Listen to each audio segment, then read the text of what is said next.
Kebahagiaan harusnya nggak bergantung pada pandangan orang lain. Tapi sayangnya, kita sendiri sering merasa lebih bahagia saat kita disukai oleh orang lain. Dan apakah kebahagiaan akan berbeda kalau foto yang kamu unggah di Instagram mendapat 100 likes atau 1000 likes? Buku The Courage to be Disliked atau Berani Tidak Disukai yang ditulis oleh Ichiro Kishimi dan Fumitake Koga akan menunjukkan cara bagaimana membebaskan diri kita dari pandangan orang untuk memperoleh kebahagiaan sejati. Buku yang sudah terjual lebih dari 3,5 juta eksemplar di seluruh dunia ini menggunakan teori Adlerian yang dicetuskan oleh Alfred Adler, seorang tokoh besar psikologi abad 19. Halo semuanya, perkenalkan nama saya Rizka. Di channel ini, saya membuat ringkasan buku populer dan bestseller yang ada di dunia. Dan di video kali ini, saya meringkas buku berjudul Berani Tidak Disukai karya Ichiro Kishimi dan Fumitake Koga. Sebelum dimulai, saya mau mengingatkan kamu buat subscribe channel ini, karena akan lebih banyak lagi ringkasan buku keren yang harus kamu tahu. Dan tonton videonya sampai habis, biar kamu bisa dapetin keseluruhan insight dari ringkasan buku ini.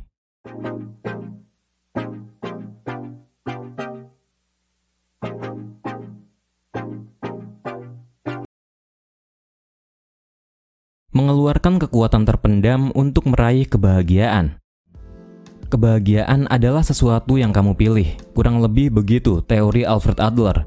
Cara untuk menentukan kebahagiaan dijawab secara sederhana dan tegas di dalam buku ini. Buku ini akan membantumu memahami bagaimana masing-masing dari kita mampu menentukan arah hidup kita, bebas dari belenggu trauma masa lalu dan beban ekspektasi orang lain. Hal-hal menarik yang akan kamu pelajari dari buku ini antara lain, apakah manusia dikendalikan oleh masa lalu? Bagaimana memulai kebahagiaan? Kenapa hubungan interpersonal bisa menjadi persoalan? Mengapa manusia nggak boleh mencari pengakuan orang lain? Dan di mana letak kebahagiaan sesungguhnya? Manusia tidak dikendalikan oleh masa lalu. Dalam teori psikologi Adler, trauma secara definitif nggak diterima. Jelas ini bertentangan dengan pandangan psikologi Freud yang menganggap bahwa luka batin seseorang atau trauma masa lalu menyebabkan ketidakbahagiaan di masa kini. Teori Adler menolak alasan trauma tersebut dan menyatakan bahwa nggak ada pengalaman yang secara khusus menyebabkan keberhasilan atau kegagalan.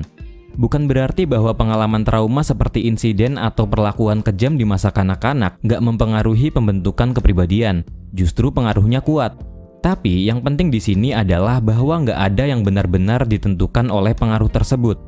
Kamu nggak ditentukan oleh pengalamanmu, tapi dari arti yang kamu berikan pada pengalaman-pengalaman itulah yang menentukan kondisimu saat ini. Kamu menentukan hidupmu sendiri menurut makna yang kamu berikan pada pengalaman di masa lalu. Dan kamulah yang bisa memutuskan bagaimana caramu menjalani hidup.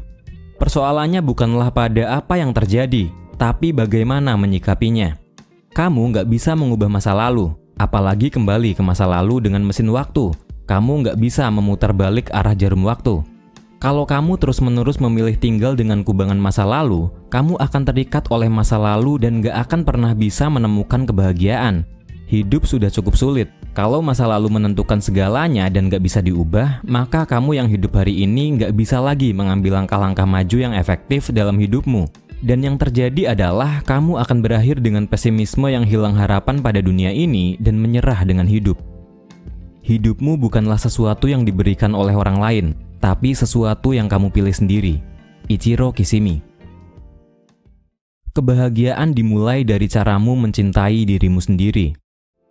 Kamu nggak akan merasa benar-benar bahagia kalau kamu masih mengagumi orang lain dan ingin menjadi seperti orang yang kamu kagumi. Itu artinya, kamu saat ini nggak bahagia dengan dirimu sendiri dan menganggap akan merasa lebih bahagia kalau menjadi seperti idolamu.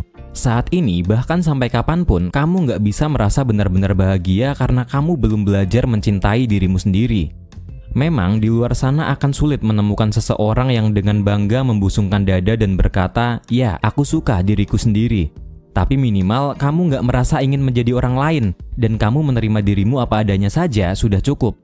Beberapa orang dilahirkan dengan memiliki privilege dari kondisi orang tua yang baik, dan yang lain terlahir miskin dengan orang tua yang buruk. Kesenjangan seperti ini adalah realitas, begitulah dunia. Tapi ini bukan perkara tentang kamu dilahirkan dalam keadaan yang gak membahagiakan atau berakhir dalam situasi yang gak membahagiakan. Ini karena kamu sudah menilai bahwa menjadi gak bahagia baik untukmu. Teori psikologi Adler adalah psikologi keberanian. Ketidakbahagiaan nggak bisa disalahkan dari masa lalu atau lingkunganmu. Juga bukan karena kamu nggak punya kemampuan. Kamu hanya kurang berani menjadi bahagia. Ketika kamu mencoba mengubah arah kehidupan, disitulah keberanianmu diuji. Karena sebelumnya kamu berpikir bahwa kehidupan yang kamu miliki saat ini adalah yang praktis, sehingga lebih mudah membiarkan hidup apa adanya. Kalau kamu masih berkata, seandainya bisa menjadi seperti orang lain, aku pasti bahagia. Maka sekali lagi, kamu nggak akan bisa bahagia. Kata-kata tadi menjadi stimulus buat kamu untuk nggak berubah. Makanya kamu harus mengambil keputusan untuk menghentikan hal-hal semacam ini. Semua persoalan adalah tentang hubungan interpersonal yang muncul dari dalam diri sendiri. Secara teoritis, Adler menegaskan bahwa semua persoalan adalah tentang hubungan interpersonal. Ini dikarenakan manusia pada dasarnya adalah makhluk sosial yang nggak bisa hidup sendiri dan akan saling berinteraksi satu sama lain dengan segala macam perbedaannya. Banyak orang yang merasa nggak memiliki kelebihan sedikit pun, dan yang ada pada dirinya hanyalah kekurangan. Mereka merasa harga dirinya sangat rendah, nggak punya kepercayaan diri, selalu pesimis terhadap segala hal, dan selalu merasa mengkhawatirkan pandangan orang lain. Karena hanya fokus memperhatikan kekurangan, mereka nggak bisa melihat poin-poin yang menjadi kelebihannya. Hal ini bisa memunculkan perasaan inferior, merasa nggak sebaik orang lain, selalu memandang dirinya dengan ukuran orang lain, merasa lebih rendah, dan muncul rasa minder yang berlebihan. Kalau perasaan inferior ini terlalu kuat, maka orang tersebut akan memandang negatif dirinya sendiri. Menurut teori psikologi Adler, justru perasaan inferior ini bisa menjadi pemicu untuk bekerja keras, bisa menjadi cambuk dan motivasi bagi diri kita untuk mencapai kualitas diri yang semakin baik. Perasaan inferior yang sehat timbul dari membandingkan diri sendiri dengan keadaan diri yang ideal, bukan dari membandingkan diri sendiri dengan orang lain. Upaya seseorang untuk menjadi makhluk yang lebih unggul adalah hasrat yang universal. Ini dinamakan perasaan superioritas, yaitu kecenderungan untuk menjadi unggul dari yang lain dan mendaki lebih tinggi. Semua manusia pada dasarnya mengejar superioritas, tapi perasaan superior ini nggak dibenarkan kalau dalam perjalanannya mencapai puncak harus menendang orang lain sampai jatuh. Orang-orang yang punya perasaan superior menganggap hidup ini adalah kompetisi untuk menang atau kalah. Orang lain dipandang sebagai rival, padahal sejatinya kehidupan nggak berkaitan dengan menang dan kalah. Kalau seseorang punya pola pikir nggak mau kalah, dia nggak akan mampu mengakui kesalahannya, nggak mampu menyampaikan permintaan maaf, dan akibatnya dia memilih jalan yang salah. Untuk itulah, dibutuhkan kemampuan interpersonal agar setiap orang mampu menjalani hubungan antar pribadi. Individu yang gagal dalam mengembangkan keterampilan interpersonalnya akan mengalami hambatan dalam berbagai aspek kehidupannya, terutama aspek sosialnya. Hidup bukan untuk mendapat pengakuan dari orang lain. Dalam teori psikologi Adler, tidak ada yang namanya kebutuhan untuk mencari pengakuan dari orang lain. Mendapat pengakuan dari orang lain jelas menggembirakan, tapi salah kalau mengatakan bahwa pengakuan adalah hal yang mutlak diperlukan. Hal ini terlihat dari teori psikologi Adler yang sangat kritis terhadap pendidikan dengan metode reward and punishment. Metode ini membentuk cara berpikir yang keliru bahwa kalau tidak ada yang memujiku, aku tidak akan mengambil tindakan yang tepat. Dan kalau tidak ada yang menghukumku, aku juga akan terlibat pada tindakan yang tidak tepat. Contohnya, kamu sudah lebih dulu punya tujuan untuk dipuji ketika kamu mau memungut sampah. Dan kalau kamu nggak mendapat pujian, kamu bisa merasa nggak ikhlas atau nggak rela. Dan akhirnya, kamu memutuskan untuk nggak akan pernah melakukan hal semacam ini lagi. Padahal jelas, memungut sampah adalah tindakan yang baik.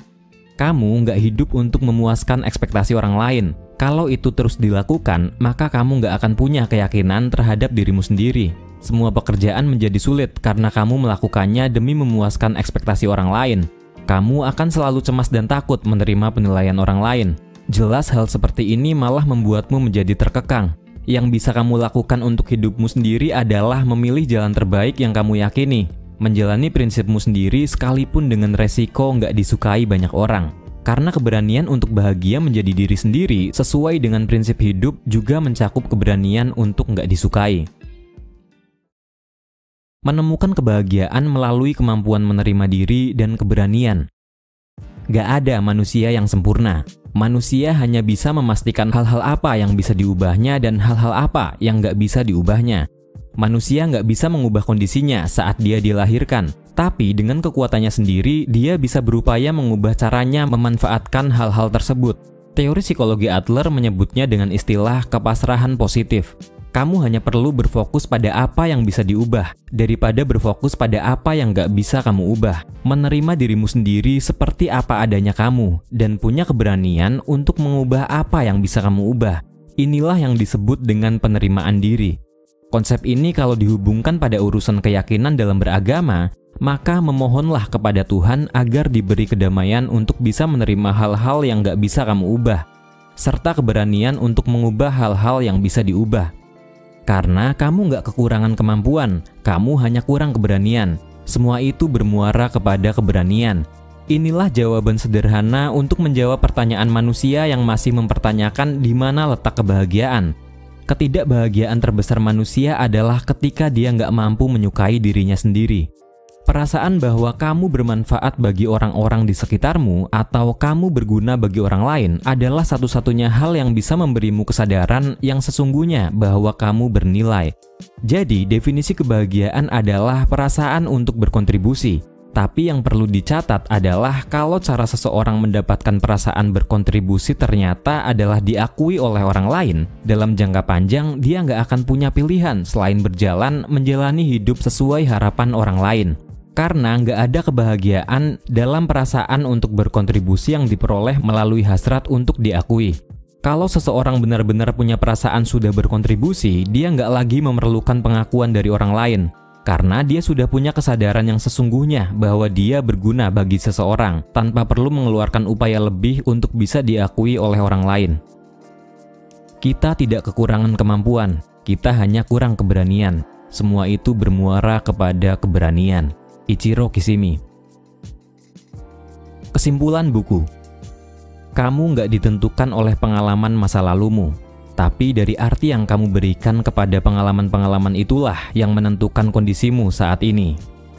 Kebahagiaan dimulai dari caramu mencintai dirimu sendiri. Ketidakbahagiaan dimulai ketika kamu menganggap akan merasa lebih bahagia kalau menjadi seperti orang lain. Hubungan interpersonal bisa menjadi persoalan kalau seseorang nggak mampu menjalin hubungan antar pribadi dengan orang lain. Kamu nggak hidup untuk memuaskan ekspektasi orang lain. Kalau hal itu terus dilakukan, maka kamu nggak akan punya keyakinan terhadap dirimu sendiri. Kamu akan menentukan kebahagiaan ketika kamu mampu menerima dirimu sepenuhnya dan mampu berkontribusi bagi orang lain di sekitarmu.